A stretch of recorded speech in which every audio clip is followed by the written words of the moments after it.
Price God. எத்தனை பேர் இன்றைக்கி சந்தோஷமாக இருக்கீங்க தேவனோட வார்த்தை கேட்குது? அப்படியே நம்ம ஒரு நிமிஷம் கண்களை மூடி ஆண்டவர்கிட்ட கேட்போமா, லார்ட் என்னோட ஆவியாத்மா சேர்த்து உங்கள் கையில் கொடுக்குறேன் தேவனே, நீங்கள் வழி நடத்துங்க. நீங்கள் ஒத்துழைத்தபடி என்னென்ன எங்கள் பெற்றுக்கொள்ளுமோ அதன்படி பெற்றுக்கொள்கிற எவ்வளோட எங்கள் ஆவியத்தை சரித்தை திடப்படுத்துங்க, பலப்படுத்துங்க தேவனே. அதன்படி எங்களுக்கு லாஜஸ் உங்கள் வார்த்தையின் மூலியமாக புரிய வைங்க லாஜஸ். அதன்படியே நடக்க ஒரு பலத்தை கொடுங்க லாஜஸ், வைரக்கத்தை கொடுங்க லாஜஸ். ரிஹுரிய வந்து குதி கிதில கர்க்கஷித்தி நிச்சரபா சிதிரி ஹெர்கதுர் கொதிலிமேற்கிறே சகரி ஹெர்குதுரு தலாபார கிஷுதே லிரோ ஹோர் வரக்கஷுத்தே நிதி தோரோ பர பிலிக்கீர்கோ ஷதா சித்திர் ஹெர்ரே ஹெர்ரே ஹெர்கதுலூர் சித்திர் ஹெர்ரே கிருதுரு பலபகஷுதோர் கிதேர் கிதலபகஷுதா உமக்கே துதிகனம் ஃபுர்ஃபும்பா இஸ்லாம் ஜெபிக்கிறேன். ஆமென். ஸோ இன்றைக்கு ஆண்டவர்கிட்ட கேட்கும்போது தேவனே என்ன செய்தியை தருதுன்னு சொல்லிட்டு கேட்கும்போது அநேக காரியங்கள் சொன்னார், அநேக செயல்களை சொன்னார். ஆனால் டைட்டிலே கொடுக்கல, எல்லாத்தையும் சேர்த்து இது ஒரு மெசேஜ். தேவனே இது என்ன தேவனே ஒன்றும் புரியலையே கேட்டேன். ஆண்டவர் சொன்னார், இரு பொறு சொல்கிறேன்னு. போய் படுன்னாரு, படுத்தேன். திரும்ப எழுந்துருவான்னாரு, திரும்ப ஒரு லைன் கொடுப்பார், திரும்ப போய் படுன்னாரு. அப்படியே மாறி மாறி என்னடா அது நடக்குதுன்னு புரியல. அதுக்கப்புறம் தேவன் சொன்னார், எத்தனையோ பேர் இந்த உலகத்தில் இருக்காங்க, புரிந்து கொள்கிறாங்க, அறிந்து கொள்கிறாங்க. ஆனால் நான் என்ன சொல்கிறது, எல்லாரோட தலைவனாக இருக்கிறேன், நான் எல்லாரோட செயலாக இருக்குன்னு சொல்லிட்டு அறியல, புரியல. அதே நேரத்தில் நான் அவங்களுக்கு மேலே எல்லாமே இருக்கிற ஒரு மெய்ப்பன் என்றோ புரியலன்னு சொல்லிட்டு அப்போ தான் தேவனே அப்போ என்னென்ன புரியுதுன்னு சொல்லிட்டு சொல்லணும்னு கேட்கும்போது அப்போ இந்த டாபிக் வந்தது, உங்களோட மெய்ப்பன் யார்? இந்த டாப்பிக்கே ஒரு கேள்வி தான். பக்கத்தில் இருக்கவங்க கேளுங்களேன், உங்களோட மெய்ப்பன் யார்? யார்? ஒரு சில பேர் சொல்கிறீங்க, ஒரு சில பேர் தெரியலன்றீங்க, இன்னும் ஒரு சில பேர் யார் அப்படின்னு யோசிக்கிறீங்க. பாருங்கள், அந்த யோசனையில் இருக்கிறது நல்லது தான். இன்றைக்கு எல்லாத்துக்கும் ஆன்சர் உண்டு. அப்போ ஆண்டவர்கிட்ட கேட்கும்போது யார் ஒரு மேய்ப்பன்? ஒரு மேய்ப்பன்னா யாருங்க? யாருன்னா சொல்ல முடியுமா? ஒரு மேய்ப்பண்ணை அந்த உலகத்தில் எத்தனையோ விதத்தில் ஒரு மேய்ப்பனை குறித்து சொல்கிறாங்க. ஆடுகளை என்ன சொல்லிட்டு பாதுகாக்கிறவர், ஆடுகளுக்கு என்ன தேவையோ அதை கொடுக்குறவர், கைட் பண்ணுறவர், ப்ரொடெக்ட் பண்ணுறவர். இது 3 காரியம் தான் ஒரு மேய்ப்பனை குறித்து உலகத்தில் இருக்க டிக்ஷனரி சொல்லுது. அதே வேதாகமத்தில் ஒரு மேய்ப்பனை குறித்து என்ன தெரியுமா சொல்கிறது? ஒரு மேய்ப்பன் தான் அவரோட ஆடுகளுக்கு எல்லாவற்றையும் அவர் தான் கொடுப்பாராம், ப்ரொவைடர் அவர் தான் கொடுப்பாராம். அதே நேரத்தில் அவர் தான் வழி நடத்துவாராம், அவர் தான் பாதுகாப்பாராம். இதுதான் ஒரு மேய்ப்பனோட வேலையா முதலாவது. ரெண்டாவது, ஒரு மேய்ப்பன் தான் ஆலோசனை கொடுப்பாராம், கவுன்சில் பண்ணுவாராம். அதே நேரத்தில் கண்டோல், எதனா பிரச்சனை இருந்தால் சூழ்நிலை இருந்தால் அந்த கண்டோலன்ஸ் கொடுப்பாராம். அதே நேரத்தில் ஒரு மேய்ப்பன் என்றது நம்மளை எச்சரிப்பார் அப்படின்னு சொல்லிட்டு இது வேதாகமம் சொல்லுது. அதே நேரத்தில் 3வது, ஒரு மேய்ப்பன்னா யார்? நம்மளே அன்பு கூறுற ஒரு மனுஷன், அவன் தான் மேய்ப்பன் சொல்லிட்டு இது வேதாகமம் சொல்லுது. அதே நேரத்தில் நம்ம வேதனைக்கும் போது அவரும் வேதனைப்படுவார், அதுனா ஒரு மேய்ப்பனோட தன்மை. அதே நேரத்தில் நம்ம கதறி அழும்போது அவரும் நம்மளுக்காக கதறி அழுகிறார். இதுதான் ஒரு மேய்ப்பனோட சுயநலம், அவரோட சிந்தை. ஆனால் பரலோகத்தில் ஆண்டவர்கிட்ட பரிசுத்தாவியானவரே வேதாகமத்தில் இது இருக்குது, நீங்கள் சொல்லுங்கள் உங்கள் மூலியமாக ஒரு மேய்ப்பன் யாருன்னு சொல்லிட்டு. அப்போ புரிந்து கொண்ட வேதாகமத்தில் ஒரு மேய்ப்பன் இப்படின்னு சொல்லி தான் போட்டிருக்கு. ஆவியானவரை நீங்கள் சொல்லுங்கன்னு ஆவியானவர் சொன்னார், ஒரு மேய்ப்பன்னா அவரே உனக்கு எல்லாவற்றையும் கொடுப்பார், அவரே உனக்கு எல்லாவற்றையும் வழி நடத்துவார், அவரே உன்னை எல்லாவற்றுக்கும் பாதுகாப்பார். அதுதான் ஒரு மேய்ப்பன் முதலாவதுன்னாரு. ரெண்டாவது சொன்னார், அவரே உனக்கு அன்பு கொடுவார், அவரே உனக்கு கவலைக்கு அவரும் வருத்தப்படுவார், அவரே உன் கூட இருந்து அழுவார். அதுதான் ஒரு மேய்ப்பன்னார். மூன்றாவது, அதே நேரத்தில் அவரே நம்மளை கண்டிஷன் பண்ணுவார். கண்டிஷன்னா என்ன?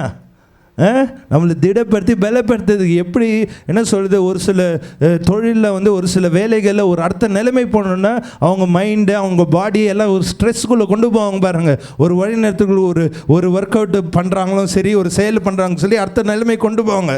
அது எங்களோட கரெக்டில் ரொம்ப யூஷுவல். என்னென்னா, நாங்கள் ஒரு மாதத்துக்கு 1 தடவையோ 2 தடவையோ என்ன பண்ணுவோம், எல்லோரும் சேர்ந்து ஒருத்தனை டார்கெட் பண்ணிவிடுவோம். டார்கெட் பண்ணி, டேய் நாங்கள் அடிப்போண்டா, நீ தடுக்கணும், எவ்வளோ வலிச்சாலும் தாங்கணும், எவ்வளோ வலிச்சாலும் தாங்கணும், அடிப்போம். ஒரு ஆள் அப்படியே லைனாக வருவோம், அவன் தடுத்துக்கிட்டே இருக்கணும். ஆனால் அவனுக்கு தெரிஞ்ச மாதிரி தான் அடிப்போம், அதனால தடுத்துக்கிட்டே இருக்கணும். 1 நாள் 2 நாள் கதறி அழுவான், வீட்டுக்கு போய்ட்டு கையெல்லாம் வலிக்குது காலெலாம் வலிக்குதுன்னு. ஒரு 3 மாதம் கழிச்சுனே ஜாலியாக இருப்பான். அவ்வளோதாண்ணா, இன்னும் அதிகமாக அடிங்கடா, பெலன் எனக்கு ஏறிடுச்சு. ஏன்? அதான் இந்த கண்டிஷனிங், அந்த டெப் படுத்த எலும்புங்கள்லாம் உள்ளே இருக்கிற உள்ள செல்லுலாய்ட்ஸ் இருக்கிற அதெல்லாம் இன்னும் பலப்படுத்தி இன்னும் விருத்தி அடைய செய்யும்.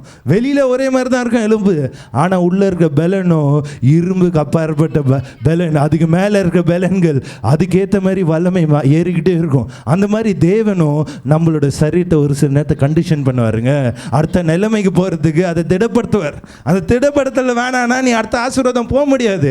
அதை திடப்படுத்துறதுனால தான் நம்ம அடுத்த மேன்மைக்கு போக முடியுது. இப்போ பார்க்கும்போது இது எல்லாமே எதுக்கு நம்ம பண்ணுறாரு? நம்ம பரலோகத்து போகிற வரை நம்ம நேர்த்தியாக இருக்கணும், பரலோகம் அடைஞ்சிடணும், அதுக்கு மேலே நித்திய ஜீவனை அடைஞ்சிடணும்னு சொல்லிட்டு ஒரு சிந்தனையோட தேவன் இந்த செயல்களை பண்ணுறாரு. இப்போது இந்த மேய்ப்பனுக்கு ஒரு சில குவாலிட்டிஸ் இருக்குங்க. எத்தனையோ குவாலிட்டிஸ் இருக்குது, அநேக குவாலிட்டிஸ் இருக்குது.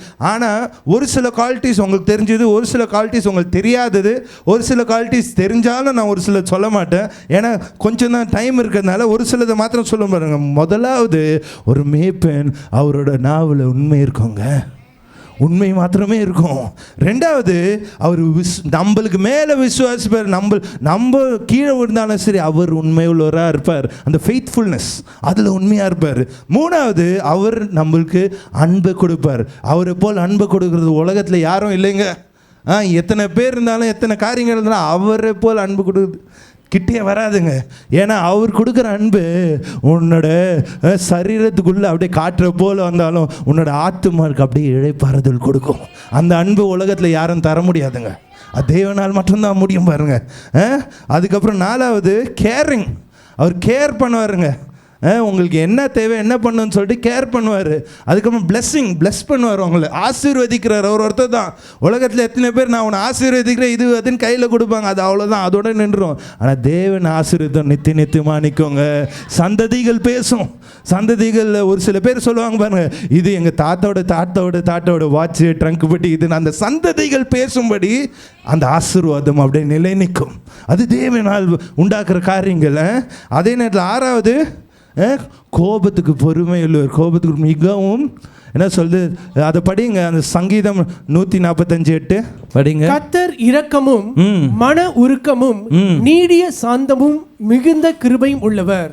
இரக்கமும் நீடிய சாந்தமும் அப்படின்னா அவர் கோவப்படுறது ரொம்ப பொறுமையாக இருக்கும். ஆனால் கோவப்பட்டார்னா போச்சு, அது வரைக்கும் ரொம்ப பொறுமையாக இருப்பார் தேவன். அதுதான் ஸ்லோ டு ஆங்கர். ஏழாவது, ரொம்ப எரிச்சல் பொறாமையுடையவர். ஏன்னா அவரை விட்டு வேறு யாருன்னா நீ கனப்படுத்தினாலும் வணங்கினாலும் மேன்மைப்படுத்தினாலும் அவருக்கு கோபம் வந்துடுங்க. இதுதான் நம்ம தேவனுடைய ரொம்ப பயங்கரமான நேச்சர். ஏன்னா அவர் தானே நம்மளுக்கு எல்லாம் பண்ணுறாரு. அவரை கனப்படுத்தாமல் பிறரை கனப்படுத்தினா அவருக்கு வெறுப்பாடும், இரிட்டேட்டடும். அதனால் அது ஒரு நேச்சர் தேவன். எட்டாவது, பொறுமையிலர், மிகவும் பொறுமையிலர். அது பொறுமைனா ஒருத்தன் ஆசீர்வாதம் தீர்மானிச்சார்னா அது 4 சந்ததி வரைக்கும் பொறுமை இருப்பார். முதல் சந்ததி தப்பு பண்ணிச்சுன்னா அப்படியே விட்டுருவார். ரெண்டாவது சந்ததி ஆசீர்வதிக்க பார்ப்பார். ரெண்டாவது தப்பு பண்ணிச்சுன்னா மூணாவது பார்ப்பார். மூணாவது தப்பு பண்ண நாலாவது வேறு வழி இல்லாமல் இருந்தால் போ இந்த ஆசீர்வாதம் சும்மா இருக்க வச்சுக்கோன்னு சொல்லிட்டு 4வது சந்ததி ஒன்றுமே இல்லாமல் இப்போ இருக்கிற என்ன சொல்கிறது செல்வந்தர்கள்லாம் என்ன 4வது சந்ததி 5வது சந்ததி 6வது சந்ததி என்ஜாய் பண்ணுறாங்க. முதல் 2 சந்ததியில் ஒரு சில பேர் தவிர வேறு யாரும் இல்லை பாருங்க. ஏன்? அந்த ஐஸ்வர்யங்கள் தேவன் புகுவிச்சு வச்சது அவங்களுக்கு தான் கொடுக்குறாரு. ஆனால் நம்மளோட சந்ததியில் பெறணும்னா இது தேவனால் முடியும். அதனால அவரோட பொறுமைக்கு நம்மளோட பொறுமை ஒப்பிடக்கூடாது. புரிஞ்சுக்கணும், அவர் பயங்கரமாக பொறுமை இல்லவர், நம்மளை திருத்தும்படி அது தெளிவாக இருக்காருன்னு சொல்லிட்டு. 9வது, மன்னிக்கிற தேவன். என்ன நடந்தாலும் சரி, ஏது நடந்தாலும் சரி, அவரோட மனசை நம்ம குளிர பண்ணோன்னா எந்த பாவத்தையும் எந்த சாபத்தையும் மன்னிப்பாருங்க. ஆண்டவர் கண்டிக்கிறதே எதுக்கு? நம்மளை மன்னிக்கிறதுக்கோசம் தான். நான் மன்னிப்பை வச்சிருக்கேன், அதனால தான் உன்னை கண்டிக்கிறேன்னு புரிய வச்சு தான் மன்னிப்பை கேட்க சொல்கிறேன். ஆனால் நம்மளோ என்ன சொல்லுவோம், எனக்கு ஏன் தேவன் எனக்கு மன்னிப்பு கொடுக்கணும், நான் என்ன தப்பு பண்ணிட்டேன்? புரிஞ்சுக்கணும், நம்ம பண்ணது எல்லாமே நம்மளுக்கு கரெக்டாக இருக்கலாம், தேவனோட கண்கள் மூலிமா பார்த்தோன்னா எல்லாமே தப்பாக தாங்க இருக்கும். அதனால் நம்ம மன்னிப்பு கேட்குறதே நம்மளோட பழக்கமாக இருக்கணும். இல்லைனா நம்ம ஆக்கினி தீர்ப்பில் நம்ம ஆளாயிடுவோம். நம்ம சொல்லுவோம் பாருங்கள், இல்லை கம்யூனப்போ அந்த ஆக்கினி தீர்ப்புக்குள்ளே போட்டுருவார். 10வது, ரைச்சஸ்னஸ், நீதி உள்ள நியாயாதிபதி. உலகத்தின் மனுஷர்கள் இன்னொரு உலகத்தின் மனுஷனோட பேச்சை தான் கேட்பாங்க, இதுதான் உண்மைன்னு. தேவன் அப்படி இல்லை. அவர் எல்லாத்தையும் கவனித்து எல்லாத்தையும் அறிந்து இதுதான் உண்மைன்னு சொல்லிட்டு அதுக்கேற்ற மாதிரி நியாயத்தை கொடுக்குற தேவன். அந்த மாதிரி நியாயம் உலகத்துலேயே அவனும் கொடுக்க முடியாது. ஒரு சந்ததி தப்பி போகலாம், ரெண்டாவது சந்ததி இல்லாதபடியே அழிப்பார் தேவன். அது மூணாவது சந்ததி தோட்டத்தில் வராதபடி எது வேணாலும் பண்ணுவார். அவர்கிட்ட நம்ம தான் கேர்ஃபுல்லாக இருக்கணும்.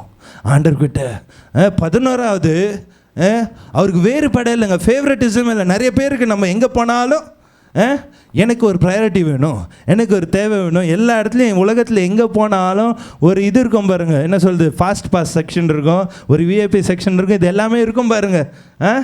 அது இருக்கிறது அவங்களுக்கு நல்லா இருக்கலாம். ஆனால் நம்ம பரிசுத்தத்தில் நீதியில் ஃபேவரட்டிசமே கிடையாது. ஆண்டவருக்கு ஒருத்தனையும் மேன்மை பாராட்ட மாட்டார், இறக்க மாட்டார். அதை படிங்க, அந்த ரோமன்ஸ் 2:11. தேவனிடத்தில் பட்சபாதம் இல்லை, பட்சபாதமே இல்லை, வேறுபடல். நீ எவ்வளோ பணக்காரனாரு, எவ்வளோ செல்வந்தனாரு, நீ எவ்வளோ காணி கொடுக்குறாரு, எது வேணாரு, ஆனால் உனக்கும் நியாயம் வேதாகத்தின்படி அதன்படி அந்த திட்டத்தைப்படி தான் போவோம். இது அறிந்திருக்கணும். உனக்கு ஃபேவரட்டிசமே காட்ட மாட்டார் யாருக்குமே. அது புரிஞ்சிருக்கணும் நம்ம தேவனை குறித்து. அதுக்கப்புறம் என்னது, அவர் நம்மளோட ரட்சகர், சேவியர். 13வது அவர் நம்மளை பாதுகாக்கிறவர். நம்ம எந்த சூழ்நிலை இருந்தோ நம்மளை பாதுகாக்க வல்லவராக இருக்கார். 14வது அவர் ஜென்ரஸ். அவரோட மனது எப்போவுமே நம்மளுக்கு எப்படி ஆசீர்வதிக்கணுன்னே நோக்கி இருக்கணும், நம்ம எப்படி தலையாக மாறணும்னு சொல்லிட்டு ஒரு சிந்தனை உள்ள ஒரு தேவன். 15வது வாட்ச்ஃபுல், நம்மளை கவனிச்சுட்டே இருக்காருங்க. உலகம் எங்கும் அந்த வசனம் போட்டிருக்கோம் 2 கிரானிக்கல்ஸில், உலகம் எங்கும் அவரோட கண்கள் உலாவிட்டே இருக்குமா. அப்போ நம்மளை கவனிச்சுக்கிட்டே இருக்கார், என்ன பண்ணுவோம் ஏது பண்ணுவோம்னு சொல்லிட்டு. 16வது ப்ரொவைடருங்க. நிறைய நேரத்தில் நம்ம மேய்ப்பன் கிட்ட கடைசி நேரத்தில் தான் வருவோம் பாருங்க. கடைசி காலத்தில் தான் வரும், கடைசி நேரத்தில் தான் வரும், வேறு வழியே இல்லைண்ணா. ஆனால் தேவன் சொல்கிறார், என்கிட்ட நீ முன்னாடியே வந்தால் ஆரம்பத்துலேருந்தே நான் கொடுத்துருப்பேனே, ஆரம்பத்துலேருந்து நான் ஆசீர்வச்சிருப்பேனே. யோசிச்சு பாருங்கள், அப்படி ஒரு தேவன் நம்மளுக்கு இருக்கார். ஆனால் நம்ம சிந்தையோ அதை ஏற்றுக்கொள்ளாது பாருங்கள் நிறைய நேரத்தில். 17வது கம்ஃபர்டர், நம்ம ஆறுதல் தருபவர், கவுன்சிலர், நம்மளுக்கு ஆலோசனை கத்தராக இருக்கார். அதுக்கப்புறம் ஹீலர், அப்படின்னா நான் சுகம் தரும் தேவன். நம்ம எவ்வளோ வேதனைப்பட்டாலும் எவ்வளோ நிந்திச்சாலும் அவர்கிட்ட ஒரு வார்த்தை சொல்லி, ஆண்டவரே இந்த தொல்லை தாங்க முடியல, எப்போ பார்த்தாலும் மாத்திரை போட்டிருக்கேன், எப்போ பார்த்தாலும் இது தேவையான வீண் செலவாக இருக்குது, எனக்கு ஹெல்ப் பண்ணுங்க தேவனேன்னா அவர் சுகம் கொடுக்காமல் இருப்பாரா? நிச்சயம் கொடுப்பாருங்க. நம்ம நம்பிக்கை தான். அவர்கிட்ட நம்பாதனால தான் நம்ம டேப்லெட் போட்டிருக்கோம். நம்பினோம் ஒரு நொடியிலே அது காணாமல் போயிடுங்க. அது எவ்வளோ பெரிய நோயாக இருந்தாலும் அவருக்கு பெருசு இல்லை. அதே நேரத்தில் நம்மளை டெஸ்ட் பண்ண, நம்மளே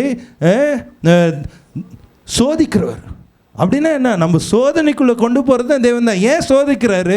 நம்ம அடுத்த நிலைமைக்கு இருக்கிற தகுதி, அந்த நிலைமையில் போயிட்டு அவரோட ஆசீர்வாதத்தை, அதோட ஐஸ்வர்யத்தை கண்ட ஆட்களில் கொடுத்தது சாபமாக மாறக்கூடாது இல்லையா? அதனால் சோதனைக்குள்ளே நம்ம கொண்டு போவார். அதனால் அந்த சோதனை மூலமாக நம்மளை பிடமிட பண்ணுவார்.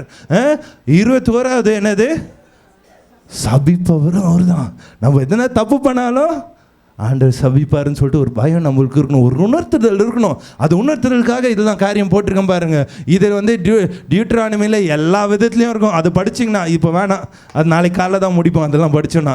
அடுத்த வசனம் என்னது, ஹூ க்ரஷஸ், அவர் நொறுக்கி கசுக்கி உடைப்பானா யார்? எதிராளிகள். அதை படிங்களேன். சங்கீதம், மெய்யாகவே தேவன் தம்முடைய சத்துருக்களின் சிரசையும் தன் அக்கிரமங்களில் துணிந்து நடக்கிறவனுடைய மயிருள்ள உச்சந்தலையும் உடைப்பார். துணிந்து நடக்கிறார் எங்கன்னா என்ன சொல்லுது, தேவ ஆட்களா தேவ ஆட்கள் இல்லாதவர்களா சொல்லுங்க? தேவ ஆட்களை போல் இருக்கிற ஓநாய்களை பற்றி சொல்றாரு. துணிந்து நடக்கிறது, துணிந்து செய்கிறது, வேணுன்ட்டு வீம்புக்குன்னு பண்ணுறது தேவன் கவனிச்சுட்டு தான் இருக்காரு. அவன் தலையை நசுக்கும்படி கசுக்கும்படி கவனமாக இருக்காரு. நம்ம புரிந்து கொள்ளுங்க. நம்ம என்னதான் இருந்தாலும் தேவனோட பிரசன்னத்தில், அவரோட ஆவியில், அவரோட செயலில் அவர் மகா பரிசுத்தவானா இருக்கிறதுனால அவரோட கோபமும் அதுக்கு ஈக்குவலாக இருக்கும். அடுத்த வசனம், அதுக்கு அடுத்தது என்னது, அவர் நம்மளோட கிரியைகளை மறக்கவே மாட்டாருங்க. என்ன கிரியை பண்ணாலும் அவர் ஞாபகம் வச்சுருப்பார். அதே நேரத்தில் நம்மளோட பாவங்களை ஞாபகம் வைத்திருக்கவே மாட்டார். இதுதான் வித்தியாசம். கிரியைகளை ஞாபகம் வச்சுருப்பார், பாவங்களை வைத்திருக்க மாட்டார். ஆனால் மனுஷங்க பாவங்களை ஞாபகம் வச்சுருவாங்க, கிரியைகளை மறந்துடுவாங்க பாருங்க. நம்ம செஞ்ச நற்கிரியை எல்லாம் மறந்துடுவாங்க, பாவங்களை மாத்திரம் இவர் எனக்கு இப்படி குறை சொன்னார், அப்படி சொன்னார். இதுதான் இதுதான் ஒரு மனுஷன்ற சாபமே. ஏன்னா சுயத்தில் இருக்கும் வர நீ சாபத்தின் காரியத்தையே உனக்கு இச்சையாக தோணும், ஆசையாக தோணும், அதுதான் உனக்குள்ளே இருக்கும். ஆனால் நீ தேவனை நம்பிப்பார், அவரோட ஆவியை நம்பிப்பார், அந்த ஆவியோடு இணைக்கும் போதோ அவரோட மகிமையை நான் புரிந்து கொள்வாய். இந்த 24 காரியமும் ஆண்டவருக்குள்ள இருக்கு. நம்மளோட மேய்ப்பன், பிரதான மேய்ப்பனா அவர் தான் இருக்கார். ஏன் அவர் பிரதான மேய்ப்பன், எப்படி அவர் இருக்காருன்னா 1 பேதுரு 5:4 தெளிவா போட்டிருக்கு பாருங்க. அப்படி செய்தால் பிரதான மேய்ப்பர் வெளிப்படும் போது மகிமையுள்ள வாடாத கிரீடத்தை பெறுவீர்கள். பாருங்க, எப்போ உங்க பிரதான மேய்ப்பர் வெளிப்படுவார் யாருன்னா தெரியுமா? பரலோகத்துக்கு போகும்போது தானா, இல்லை இந்த பூலோகத்திலையா? அவன் பரிசுத்தத்தின்படி, அவன் தேவனோட நீதியின்படி, விருப்பத்தின்படி வெளிப்படுத்துவார். ஒரு சில பேருக்கு பரலோகத்துக்கு போனதுக்கப்புறம் தான் வெளிப்படுத்துவார், நான் தான் தேவன்.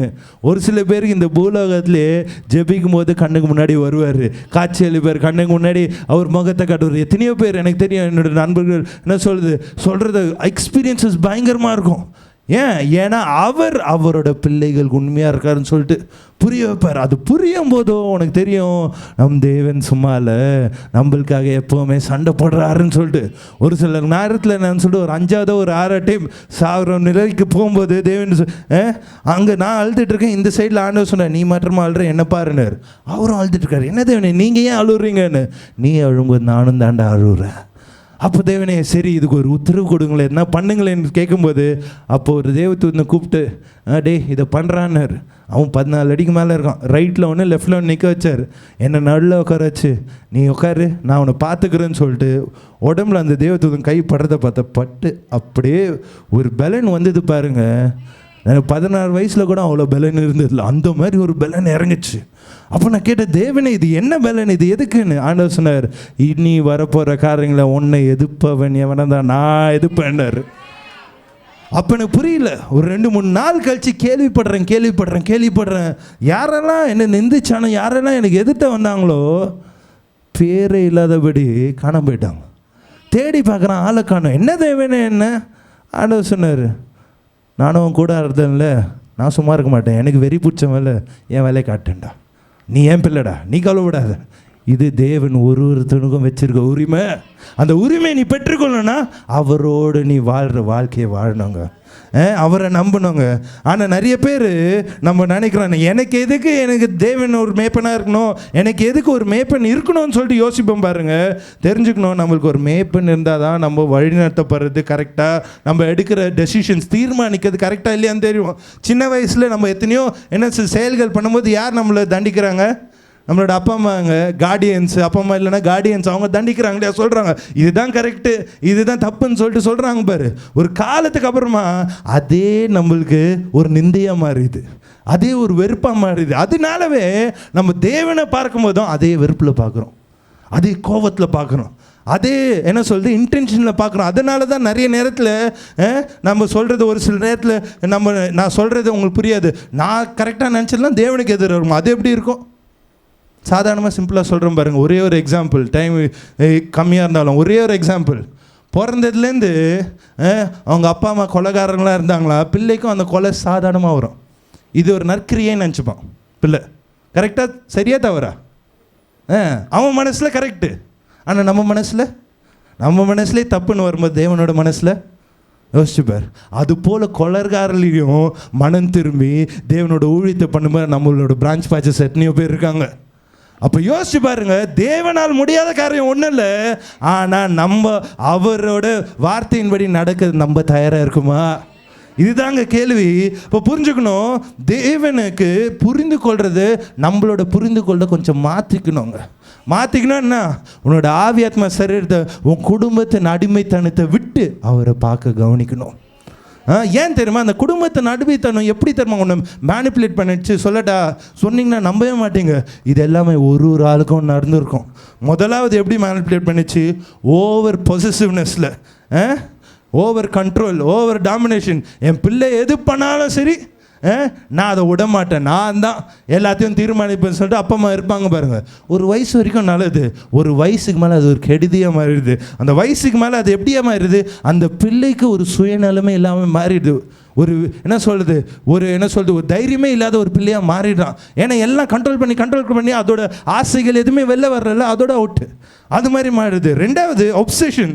ஒரு சில பேர் பாருங்கள், எது இருந்தாலும் என் பிள்ளைங்க கவனிச்சுட்டே இருப்பாங்க, அது என்ன வயசானாலும்.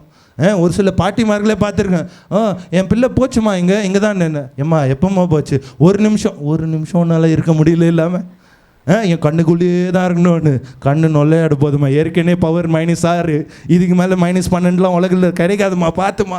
ஏன் அப்படி இருந்ததுனால என்ன ஆகுது, அந்த பிள்ளைகள் அவங்க வாழ்க்கையும் பயத்திலே தாங்க இருக்குங்க. பயத்தை விட்டு வெளில வர தைரியம் வராது. இதனாலேயே நிறைய பிள்ளைகள் இப்படி அடிமைப்படுறாங்க இப்போ இருக்கிற காலகட்டத்தில். மூணாவது ஓவர் ப்ரொடெக்டிங். நான் பாதுகாக்கிறேன் பேரில் ஓவராக பாதுகாக்கிறது. ஒரு வயசுக்கு மேலே கண்ட்ரோல் இல்லாமல் போகிறது. வெளியில் சொல்லலாம் என் பிள்ளை இப்படி அப்படின்னு, ஆனால் மக்களுக்கே தெரியும், ஆமாம் இது எல்லா இடத்துலையும் பார்க்குறேன், இது இப்படி அப்படியா இவர் கதை சொல்கிறாருன்னு. ஏன் அதுங்க தான் இருக்கிறதுலே பெரிய தப்புங்களே பண்ணும் பாருங்கள். நாலாவது ஓவர் நச்சரிப்போம். ஒரு சில பேர் தூங்குறதுல தூக்கி எழுதுறதுலேருந்து யாருன்னா ஒருத்தன் நச்சு பண்ணலன்னா தூங்க வராது பாருங்கள். நச்சு பண்ணிட்டே இருப்பாங்க. இந்த பிள்ளைகளை நச்சு பண்ணுவாங்க ஒரு சில பேர். எது பண்ணாலும் எதுக்கு பண்ணுற, என்ன பண்ணுற, அது எதுவும் பண்ணிட்டு போய்டு, தப்பாக இருந்தால் சொல்லு. இல்லை அதெல்லாம் இல்லை, பண்ணுறது முன்னாடியே சொன்னோம், பண்ணும் போதும் சொன்னோம், பண்ணி முடிக்கும் போது சொன்னோம், அப்போ என்னத்தை பண்ணும் அது. இப்படியும் ஆட்கள் இருக்காருங்க. இந்த நச்சரிக்கிறதுலேருந்து என்ன ஆகுது, அந்த பிள்ளைக்கு கோபம் வருது. அந்த கோபம் எப்படி வரும், எதை பண்ணாலும் கோபம். இந்த டீனேஜ் வயசில் எதை பண்ணாலும் ஒரு பிள்ளை கோபம் வரும் பாருங்கள். எதனால, இந்த நச்சுனால தான். அந்த பேச்சே நச்சா மாறிடுது. அது மாறும்போது எது பார்த்தாலும் கோவம், எது பண்ணாலும் கோபமாக வருது. அஞ்சாவது ஓவர் ஜட்ஜிங். ஒரு சில பேர் நம்ம தண்டிச்சுட்டே இருப்போம் பிள்ளைங்களை பாருங்க, எழுந்து அது தூங்கி அப்போ தான் எழுந்திருக்கும், முடியெல்லாம் காஞ்சிருக்கும், உடம்புலாம் ஒரு மாதிரி இருக்கும், அதை போய் கேலி பண்ணுறது, பாரு இது உடம்பு எப்படி இருக்குது, மூஞ்சி எப்படி இருக்குன்னு. அது பிள்ளைக்கு ஒரு செகண்ட் ஆகுது, ஆமாம் உன் மூஞ்சி தானே என் மூஞ்சின்னு சொல்கிறதுக்கு. ஆனால் ஏதோ தேவன் வாயை மூடி வச்சுருக்கார், தைரியத்தை கொடுக்காம. நம்ம கிருபையாக நம்ம இது இருக்கோம் இல்லையா. அதனால் புரிஞ்சுக்கணும், நம்மளோட பிள்ளைகளை எப்படி நம்ம இது தீர்மானிக்கணும், அதன்படியே தேவனும் நம்ம தண்டிப்பான்னு சொல்லிட்டு. அதனால என்ன ஆகுது, அந்த பிள்ளைகள் வளரும்போது பெருசானோடனே ஒரு சாட்டிஸ்ஃபேக்ஷன், ஒரு சந்தோஷமான வாழ்க்கையை வாழ முடியாதுங்க. ஏன்னா அந்த சிந்தனை, அந்த யோசனை சொன்னதெல்லாம் அப்படியே மைண்டில் ஸ்டோர் ஆகிட்டே இருக்கும். ஆறாவது, ஒரு சில பேர் இருக்காங்க பாருங்கள், நான் இதெல்லாம் எதுவுமே பண்ண மாட்டேன், ஓவராக ஃப்ரீடம் கொடுக்கறது. அதுவும் தப்பு தான். ஒரு சைடில் ஃப்ரீடம் கொடுத்துன்னு என்ன பண்ணுது, அது இருக்கிற தீர்மானங்கள் எல்லாம் அதுக்கே தெரியாது நல்லதா கெட்டதான்னு சொல்லிட்டு அத்தனை தீர்மானங்கள் எடுக்கும். ஏழாவது ஓவராக சபிக்கிறது. ஒரு சில பேர் பாருங்கள், எது பண்ணாலும் சரி அதுக்கு தெரியாது நல்லது கெட்டது, ஆனாலும் கட்டுவாங்க, திட்டுவாங்க. ஆரம்பிக்கணும், சின்னதாக ஆரம்பிப்பாங்க, குரங்கு நாயின்னு, அதுக்கப்புறம் போவோம், அது பாட்டு லிஸ்ட்டு போவோம், கணக்கே இருக்காது. அதுக்கப்புறம் அந்த பிள்ளையை அந்த கெட்ட வார்த்தை, ஐயோ இந்த வார்த்தை எப்படி கற்றுக்கிச்சு, உன் வாயில தான் சொன்னேன், நீ அது சொல்லாமல் இருக்குமா. இதுதான் இது நடக்கிறதுனால என்ன வருது, அதுக்கு ஒரு வெறுப்பு, இரிட்டேஷன் வருது. இந்த இரிட்டேஷனால் என்ன ஆகுது, அது சிந்தை மாறப்படுது. இது மாற எட்டாவது என்ன ஆகுது, அப்யூசிங். ஒரு சில பேர் இருக்காங்க பாருங்கள், அடிச்சுக்கிட்டே இருப்பாங்க, சும்மாவே போர் வச்சாலே அடிப்பாங்க. இந்த மாதிரி ஆட்கள் பார்த்துருக்கீங்களா, தண்டிச்சுட்டு அடிச்சுக்கிட்டு, எக்ஸ்ட்ரீம் இது, அடுத்த லெவல் இது. அந்த மாதிரி ஆட்களும். அதனால என்ன ஆகுது, அந்த பிள்ளை ரொம்ப டிப்ரெஸ் ஆகிடும். ஏன்டா நான் வாழ்க்கையை வாழ்கிறேன், எதுக்குடா இங்கே வாழ்ந்தேன். அதை பற்றி சொல்லும்போது ஃபர்ஸ்ட் சர்வீஸில் சொன்ன பாருங்க, ஏதோ ஒரு யூடியூப் வீடியோவில் ஒரு பிள்ளை அப்படி தான், ஒரு அப்பா அம்மா சொல்கிறாங்க, டே நீ குப்பைத்தொட்டிலேருந்து எடுத்த பிள்ளைடான்னு. அந்த பிள்ளை சொல்லுது, அப்படியா, நானா குப்பைத்தொட்டிலேருந்து எடுத்தியா, எதுக்கு எங்கேன்னு சொல்லிட்டு அப்பா அம்மா கேட்குது, ஆமாம்மா நீ குப்பைத்தொட்டில எடுத்த, நான் தப்பு பண்ணிட்டோம், எங்களுக்கு தெரியாமல் ஒன்று எடுத்துகிட்டு வந்துட்டேன். நான் அது சொல்லுது, நீ என்னை எடுத்த வேற எவனா பணக்காரனை எடுத்துக்கலாம், உன்கிட்ட நான் சாவணுமான்னு கேட்டுச்சா. பிள்ளைகளும் சும்மா இல்லைங்க, அடுத்த நிலைமையில் யோசிக்கிறாங்க. நம்மளும் புரிஞ்சுக்கணும், தட் நம்ம என்ன பண்ணுறோம் அதுக்கு எப்படி போகுதுன்னு அறிந்துருக்கணும். ஒரு காலத்துக்கு 60 வயசுக்கு மேலே உங்களுக்கு இது தெரியாமல் இருக்கலாம், உங்கள் வாழ்க்கையில் நடக்காமல் இருக்கலாம். ஆனால் இப்போ இருக்கிற பிள்ளைகளுக்கு எல்லாமே ஒளிவு மறையவே இல்லை, தெளிவாக ஓப்பன் ஆகிருக்கு, எல்லாமே அறிஞ்சிருக்காங்க. அதனால் அறிஞ்சிருக்கணும். 9வது டீச்சிங். ஒரு சில பேர் டீச்சர்ஸாக இருப்பாங்க, பிள்ளைகளை நச்சரித்து சாவடிச்சிருவாங்க பாருங்கள், படித்தே செத்துருவாங்க ஒரு சில பிள்ளைங்க. அதுக்கப்புறம் என்ன ஆகும், ஒரு 30 வயசு ஆனோடனே கல்யாணம் ஆனோடனே பிள்ளை இருக்காது, எதுவுமே இருக்காது. ஏன், படிப்பெல்லாம் மூலையிலேயே ஃபுல் ஸ்ட்ரென்த்து போச்சுன்னா உடம்புக்கு எங்கே சத்து இருக்கும், காலி, அவ்வளோதான். பிள்ளையும் இருக்காது, சத்தியமாக. அதுக்கப்புறம் ஆண்டர்கிட்ட ஆண்டரே கெஞ்சிட்ருக்கோம். இதனால் நடக்கிறது முன்னாடியே ஆண்டர்கிட்ட தேவனே என் பிள்ளையை எப்படி வழி நடத்தணும் ஒரு வார்த்தை கேட்டிருந்தா அவர் வழி நடத்த போகிறார், அவர் மகிமையாக சொல்கிறார். ஏன்னா வேதாகமத்தில் இவ்வளோ காரியங்களும் இருக்கு. அதுக்கப்புறம் என்னது ஓவர் ட்ரஸ்ட். ஒரு சில பேர் நம்ம பிள்ளைகள் ரொம்ப நம்புகிறவங்க. ரொம்ப நம்புறதுனால என்ன ஆகும், கெட்ட நண்பர்கள் வராங்க. ஆனால் அந்த நண்பர்கள் கெட்டதா நல்லதா நம்மளுக்கு தெரியும். நம்ம கையில் சந்தோஷமாக பேசிட்டு சிரிச்சுட்டு போவான், பின்னாடி போனோன்னே ஒரு பாட்டிலோட கூட்டின்னு போவான் பசங்களை. இதெல்லாம் நடக்கிறது தான், கண்ணால் நானும் பார்த்துருக்கேன் நிறைய பேர். அதனால சொல்கிறேன். ஏன்னா இது எல்லாமே எதனால் வருது, நம்ம ரொம்ப ட்ரஸ்ட் பண்ணதுனால. 11வது எக்ஸ்ட்ரீம் கம்பேரிங். ஒரு சில பேர் உங்கள் அக்காவை பேர், உன் தங்கச்சியை பேர், இவங்கள போகிற அவங்கள போகிற சொல்லுவாங்க பாருங்க. அப்படி சொல்ல சொல்ல சொல்ல அந்த பிள்ளை என்ன ஆகுது, அதுக்கு ஒரு சுயநலம் இருக்குல்ல, அந்த சுயநலம், லோ செல்ஃப் எஸ்டீம் அந்த செல்ஃப் எஸ்டீம் டப்புன்னு கீழே இறங்கிடும். நான் என்னடா நான் ஒன்றுமே இல்லைன்னு சொல்லிட்டு ஒரு மைண்ட் செட் வந்துடும். அதனால அதுக்கப்புறம் என்ன ஆகுது, ஒரு சில பேர் ரூல்ஸ் போடுவாங்க பாருங்க, சுற்றி ரூல், எக்ஸ்ட்ரீம் ரூல்ஸ் போடுவாங்க. அந்த ரூல்ஸ்னால என்ன ஆகுது, உண்மையான வாழ்க்கை என்னன்னு சொல்லிட்டு ரியாலிட்டியை மறந்துடுவாங்க. நிறைய பேர் அந்த மாதிரி. ஒரு சில பேர் எனக்கு தெரியும், என்ன சொல்கிறது, ஞாபகம் இருக்குது, ரொம்ப நல்லா ஒரு 10வது படிக்கிறேன். அப்போது என் ஃப்ரெண்டு சொல்கிறேன், டே நான் கம்ப்யூட்டர் கேம்ஸ்லாம் இது பேர் நான் விளையாடுவேன் அப்படின்னு பேசிகிட்டு இருக்கேன். அவன் சொல்கிறேன், கம்ப்யூட்டரில் கேம் விளையாடுவியா, இப்படிலாம் இருக்கா? நான் கேட்டேன், உங்கள் வீட்டில் என்னடா நடக்குதுன்னு. இல்லைடா எங்கள் அப்பா டீச்சர்னால ரொம்ப ஸ்ட்ரிக்டாக வச்சுருக்காரு. டே வெளி உலகமே ஒன்றுமே தெரியலடா, என்னடா உனக்கு நடக்க போகுது? யோசிச்சு பாருங்க. ஒரு சாதாரண வாழ்க்கையை வாழ்ந்தால் ஒரு பிள்ளைகள் வேறு, இது கொஞ்சம் ஆச்சும் தெரிஞ்சுக்கணும். எதுவுமே இல்லாமல் மறைக்கப்பட்டதுன்னா ஒரு வயசுக்கு மேலே எதுவுமே தெரியாது. வாழ்க்கையை எப்படி ஓட்டிக்க முடியும்? அப்பா அம்மாருக்கு அப்புறம் எப்படி ஓட்ட முடியும் ஒன்றுமே தெரியாமல்? அப்போ தான் புரிந்துக்கணும். அந்த எக்ஸ்ட்ரீம் ரூல்ஸும் என்ன பண்ணுது, அவங்களோட ரியாலிட்டி, லைஃபோட ரியாலிட்டியே தெரியாமல் போயிடுது பாருங்கள். அதுக்கப்புறம் ஸ்டிஞ்சினஸ் அப்படின்னா நான் கஞ்சத்தனம். ஒரு சில பேர் நம்ம பிள்ளைகளுக்கு இருக்க கஞ்சத்தனம் சொல்லுவோம் பாருங்கள். அந்த ட்ரெஸ் அழுக்கானாலும் பரவாயில்ல, கீழே வரைக்கும் புதுசு வாங்க மாட்டேன். இந்த கஞ்சத்தனத்தினால என்ன தெரியுமா அந்த பிள்ளைகளுக்கு வரும், யாருமே நம்பாதுங்க. ஒரு பாயிண்ட்டுக்கு மேலே நம்பாது. டே என்னோட அப்பா அம்மாவும் நம்ப மாட்டேன், கூட இருக்கணும் எவனையும் நம்ப மாட்டேன், நான் இருக்கேன் நானே இருப்பேன்னு சொல்லிட்டு. அதனால தான் பிள்ளைகள் நிறைய பேர் செக்லூஷனுக்கு போய்ட்றாங்க, தனி ஒரு வாழ்க்கையை வாழணும்னு சொல்லிட்டு போயிடுறாங்க. அந்த இதனாலேயே, அந்த மென்டாலிட்டினாலேயே. உண்மையாக இருக்கிறது இல்லாதது வேறு, ஆனால் வேணுன்ட்டே பண்ணுறதுல இது வருது. 14வது லாவிஷ்னஸ். ஒரு சில பேர் கொட்டுவாங்க காசு, அதுவும் தப்புங்க. அநேக கெட்ட தப்புகளை சாதாரணமாக பண்ணுறதுக்கு அது வழியை திறக்கும். இத்தனை காரியங்களும் ஒரு பிள்ளைனா யார், நீங்களும் நானும் அனுபவிச்சிருப்போம் சின்ன வயசுலேருந்து.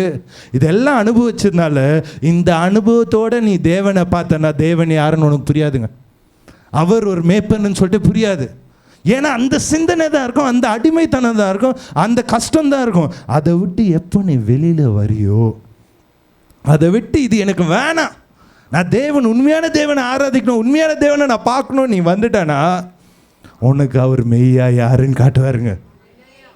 அவரை போல ஒரு தேவன் உலகத்தில் யாரும் இல்லை.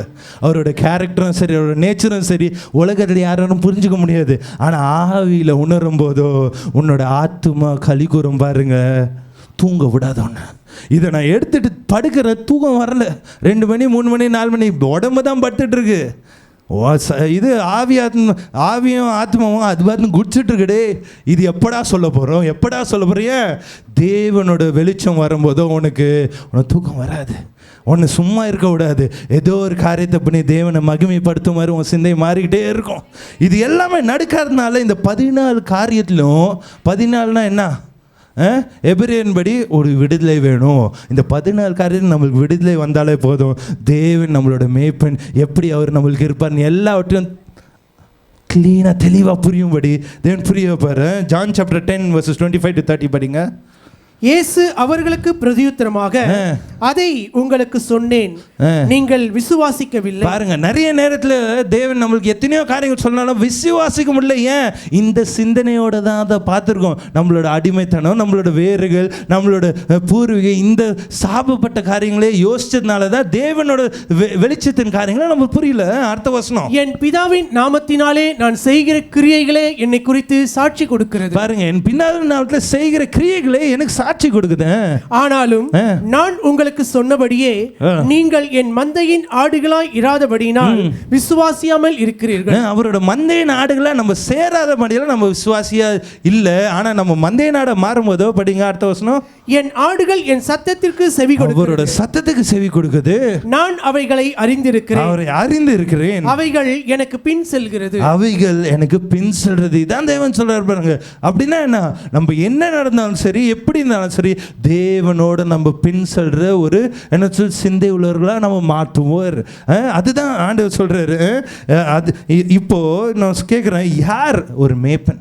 Whose my shepherd? உங்களோட மேய்ப்பன் யார்? நீங்கள் கேட்டிங்களா பக்கத்தில், உங்களோட மேய்ப்பன் யாருன்னு? யார்? புரிஞ்சுக்கணும், இயேசுவை தவிர வேறு யாருமே இல்லைங்க. அவர் தான் நம்மளோட பிரதான மேய்ப்பன். ஜான் சாப்டர் 10 verses 1 to 6 படிங்க. மெய்யாகவே மெய்யாகவே நான் உங்களுக்கு சொல்லுகிறேன், ஆட்டு தொழுவத்துக்குள் வாசல் வழியாய் பிரவேசியாமல் வேறு வழியாய் ஏறுகிறவன் கள்ளனும் கொள்ளைக்காரனுமாய் இருக்கிறான். பாருங்க, திருடன் கொள்ளைக்காரன் தான் வேறு வழியா வருவான். ஆனால் ஆண்டவர் தான் உரிமையோடு வருவார். வாசல் வழியாய் பிரவேசிக்கிறவனோ ஆடுகளின் மேய்ப்பனாய் இருக்கிறான். வாசலை காக்கிறவன் அவனுக்கு திறக்கிறான், ஆடுகளும் அவன் சத்தத்திற்கு செவி கொடுக்கிறது. எந்த வாசல்? நம்மளுடைய இருதயத்தின் வாசலை காக்கிறவன் நம்ம தான். நம்ம தேவனுக்கு திறக்கும் போதோ அவர் நம்மளை மேய்க்க வல்லவராக இருக்காரு. அவன் தன்னுடைய ஆடுகளை பேர் சொல்லி கூப்பிட்டு அவைகளை வெளியே நடத்தி கொண்டு போகிறான். அவன் தன்னுடைய ஆடுகளை வெளியே விட்ட பின்பு அவைகளுக்கு முன்பாக நடந்து போகிறான். ஆடுகள் அவன் சத்தத்தை அறிந்திருக்கிறபடியினால் அவனுக்கு பின் செல்லுகிறது. பாருங்க, மேய்ப்பன் முன்னாடி போவான், பின்னாடி ஆடுகள் போவான். ஆனால் நம்ம ஊரில் என்ன ஆகுது? ஆடுகள் முன்னாடி போவோம், மேய்ப்பன் பின்னாடி போவோம். ஏன்னா அவ்வளோ என்ன சொல்லுது, மூளையில்லாத ஆடுகள். பாருங்க, ஆடுகளுக்கு ஏற்ற மாதிரி தான் நம்மளும் இருக்கோம் பாருங்க. ஏன்னா நம்ம அந்த அழுத்தத்திலேயே தான் தேவனை பார்த்துருக்கோம் தவிர அழுத்தம் இல்லாமல் யோசித்து பார்த்துருக்கீங்களா? அழுத்தம் இல்லாமல் ஒரு நொடி யோசித்து பாருங்க, பயங்கரமாக இருக்குங்க. உங்கள் வாழ்க்கையை மாற்றிடுவார் ஆண்டவர். அந்த மாதிரி ஒரு தேவன். ஆனால் இப்போ கேட்கணும், யோசிப்போம், அப்போ நான் என்ன பண்ணணும்? ஒரு என்னோட மேய்ப்பனை புரிந்துக்கணும்னா, அறிந்துக்கணும்னா, முதலாவது நீ அவரை பார்த்த பார்வை எல்லாமே உன்னோட அடிமைத்தனத்தினால், உன் பிள்ளைகளுக்கு அதே அடிமைத்தனத்தை கொடுத்ததுனால். அதில் ஏன்னா வேதாகமம் போட்டிருக்கு, பிள்ளைகளோ தேவனால் வரும் சுதந்திரம். சாபன் போட்டிருக்கா? அழிவுன்னு போட்டிருக்கா? உன் பணத்தை பறிக்கணும்னு போட்டிருக்கா? ஆனால் இது தானே சொல்கிறோம். தேவன் என்ன சொல்கிற? சுதந்திரம் கொடுக்கறதே உன் பிள்ளைகள் தான் உனக்கு. ஆனால் அந்த பிள்ளைகளை நீ அசட்டை பண்ணும்போதோ நீ தேவனை நிந்திக்கிறாய், தேவனை ஒரு மேய்ப்பனையும் நீ நிந்திக்கிறாய். ஏன்னா நீ அதே நோக்கத்தோடு தான் அவரையும் நீ பார்ப்ப, அதே சிந்தையோடு தான் நீ அவரையும் நியாயத்தீர்ப்ப. அப்போ தேவன் வேதனைப்படுவாருங்க.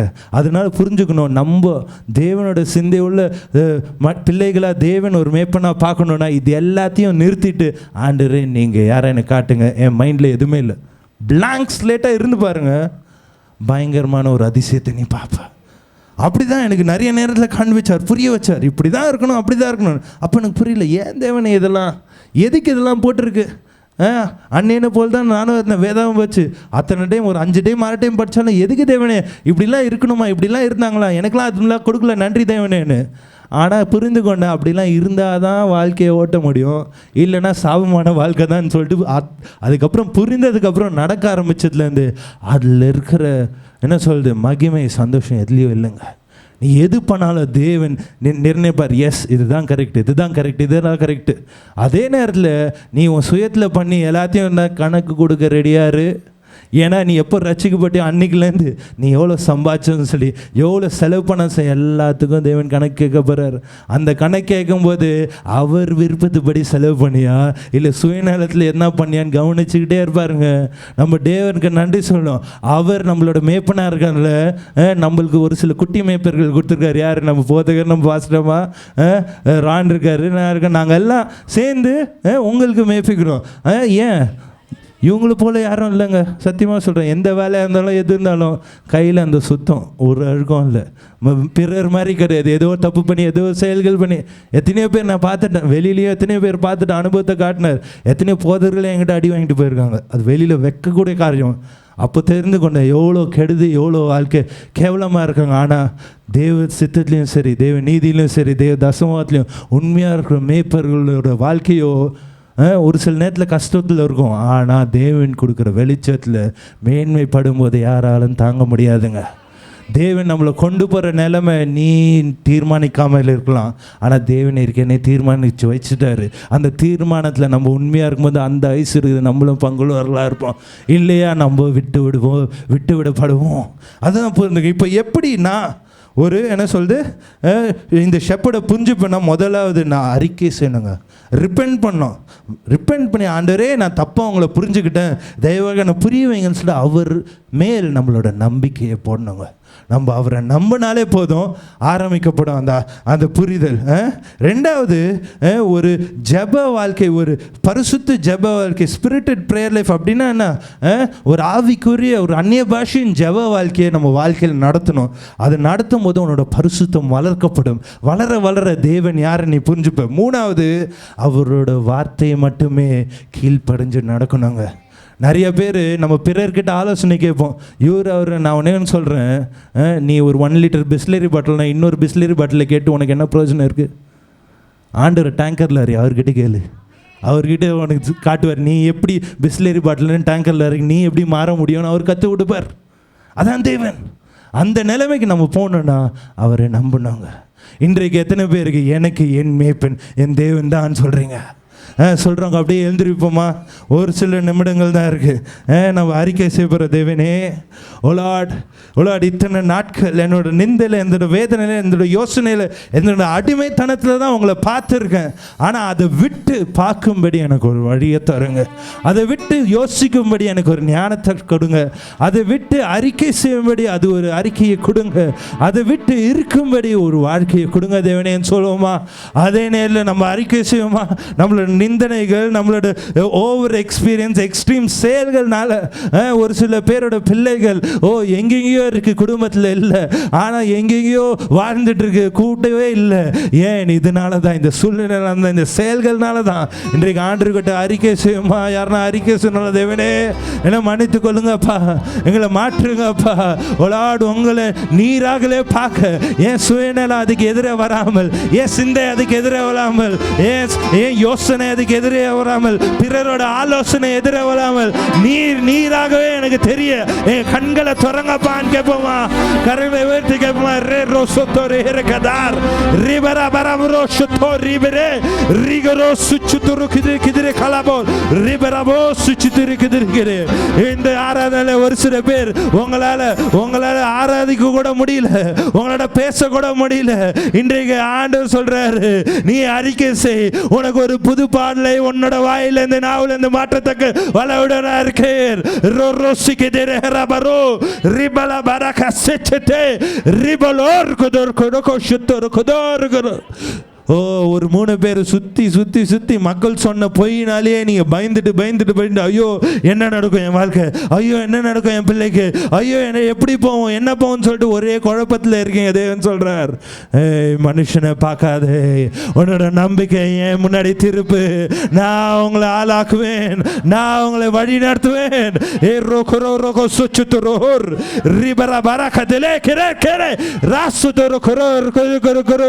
அறிக்கை செய்யுங்க, அறிக்கை செய்யுங்க. அறிக்கை செய்யும் போது இந்த ரைட் சைடுல ஒரு அம்மாக்கு ஒரு பயங்கரமான ஒரு விடுதலை தேவன் கொடுக்கிறார். ரே ரே ரே ரே ரே கராபோ ராஷதே ரே கேரோ சதர் குரோரியா பரபஷ்துர் குதிரே லிகரே ஹெஸ் துரோ குரியா பரபகோஷ் லிகரே ஹெர்கே தெரிகே தெரிகே தெரிகே தெரிகே தெரிகே தெரிகே தெரிகே. அதே நேரத்தில் யார் யாருக்கு உங்கள் சரீரத்தில் என்ன பிரச்சனைகளோ, என்ன கஷ்டங்களோ, நோய்களோ, வேதனைகளோ இருக்குது, யூஸ்வலாக ஈவினிங் சர்வீஸ் தான் பண்ணுவேன். ஆனால் தேவன் இன்றைக்கு ஒரு அனாயிண்டிங் மார்னிங் சர்வீஸில் ரிலீஸ் பண்ண சொல்லியிருக்கார். யார் யார் ரொம்ப நாள் கஷ்டப்படுறவங்க, ரொம்ப நாள் வேதனைக்கிறவங்க, எதாக இருந்தாலும் சரி, கொள்ளை நோயாக இருந்தாலும் சரி, எது இருந்தாலும் சரி, கரைங்களை எடுத்து ஆண்டவரே எனக்கு ஒரு சுகத்தை கொடுங்கன்னு கேட்போமா? எனக்கு ஒரு சுகத்தை கொடுங்க தேவனே, சுகத்தை கொடுங்க தேவனே, சுகத்தை கொடுங்க தேவனே, சுகத்தை கொடுங்க தேவனே, சுகத்தை கொடுங்க தேவனே, சுகத்தை கொடுங்க தேவனே, சுகத்தை கொடுங்க தேவனே, சுகத்தை கொடுங்க தேவனே, சுகத்தை கொடுங்க தேவனே. சுத்தூருக்கு இதற்கு 11 பேருக்கு தேவன் இன்றைக்கு ஒரு சுகத்தை இப்போது ஒரு விடுதலை கொடுத்திருக்கார்.